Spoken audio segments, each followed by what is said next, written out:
Juliana Junqueira.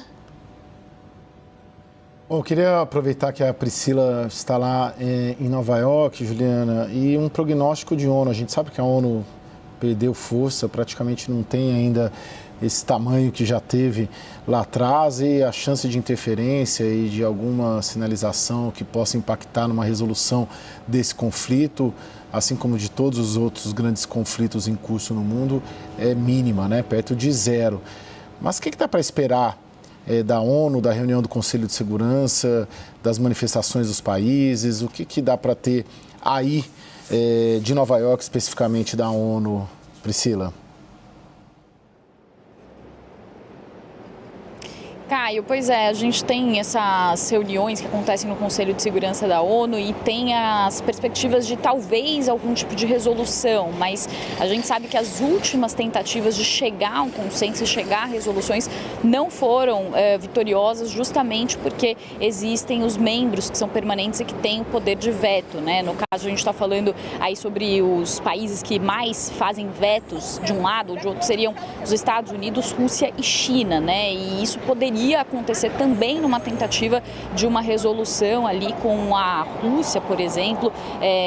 ou a China se posicionando de forma divergente em relação aos Estados Unidos. Então, a ver como que isso vai se dar nessas discussões que acontecem nesse momento do Conselho de Segurança da ONU. A posição dos Estados Unidos é de tentar fazer com que o Irã chegue a esse acordo nuclear, algo que o Irã vem se recusando e que muitos especialistas dizem que não deve acontecer, ainda mais nesse momento, depois desses ataques que foram perpetrados por Israel, né? Há uma percepção de que a situação para chegar a um acordo piorou depois desses ataques e depois também da postura dos Estados Unidos, que inclusive defenderam esses ataques de Israel, falaram, inclusive o presidente Donald Trump disse que apoia o ataque feito por Israel. Quando foi questionado pela âncora da CNN, que perguntou se ele apoia o ataque, ele falou: é claro que nós apoiamos o ataque, falou que não participou dos ataques, mas é claro que apoiamos. E o Irã já se manifestou, inclusive, dizendo que os Estados Unidos deveriam também responder por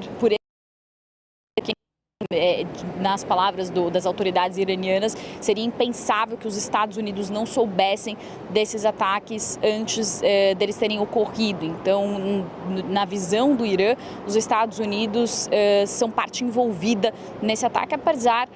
das negativas por parte dos Estados Unidos. E aí tem também uma questão mais subjetiva em relação à ONU, que é essa crise desses organismos multilaterais, a crise da própria ONU em conseguir algum tipo de medida que seja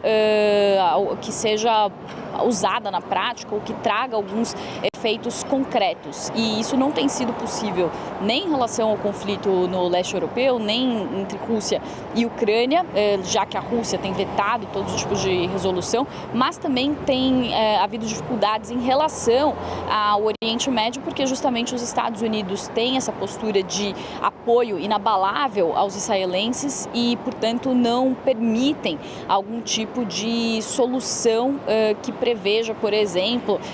algum tipo de maior defesa, digamos assim, para organizações que os Estados Unidos, por exemplo, consideram como terroristas, como é o caso do Hamas. Então, a gente vê, por exemplo, uma dificuldade muito grande de avançar em algum tipo de resolução em relação à faixa de Gaza, né, que é algo que vinha sendo tentado aí nas últimas reuniões, mas que também não foi possível justamente por causa também de algumas objeções por parte dos Estados Unidos.